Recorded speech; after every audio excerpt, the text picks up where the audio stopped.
2 years later, you actually get the chance to go back to your family home in Khartoum Mm. and to see it for the first time in 2 years or more Mm. after it was ransacked. Yeah.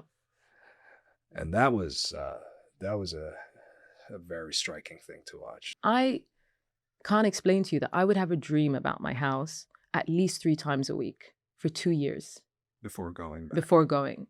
One dream, there are people and you can't go in. One dream, you go in and, it's fine. And like, it's a fixation because it's so visceral. Like the connection to your home is so deep that you're visualizing it a lot of the time. And it's one thing to see it and accept and see it abroad.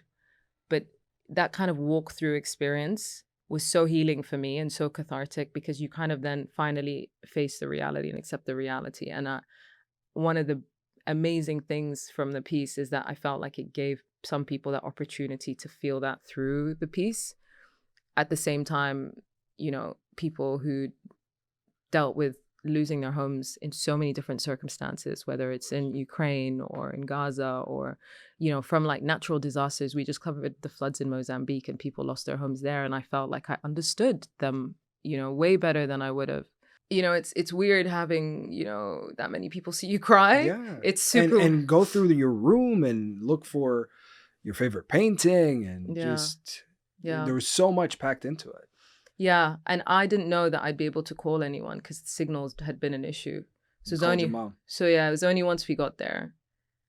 And I remember like going outside on the steps being like, Mama, I'm at our house. And she was like, in Joburg? Also, she didn't know you were in Sudan. This is the thing. You didn't tell her that you were in Sudan. Yeah, I always kind of keep it secret. I keep it secret because my mom won't Brave. sleep. She won't sleep. She won't sleep. So it's like you just have to tell her once. So as soon as I know that something's airing, Mama, by the way, I'm in Sudan. I'm leaving on this day.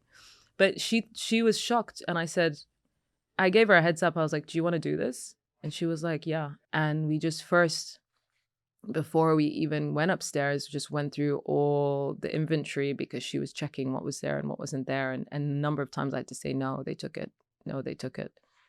And then we went upstairs and then that was when she really felt like she just kind of... I never thought that I'll see my house like that. I mean, this is my house for the end of my life. I was supposed to die here in this house. I was supposed to be buried here in my country. I mean, she was saying a lot of heavy stuff. That was just even honestly a clip. Yeah. That was a clip. Yeah.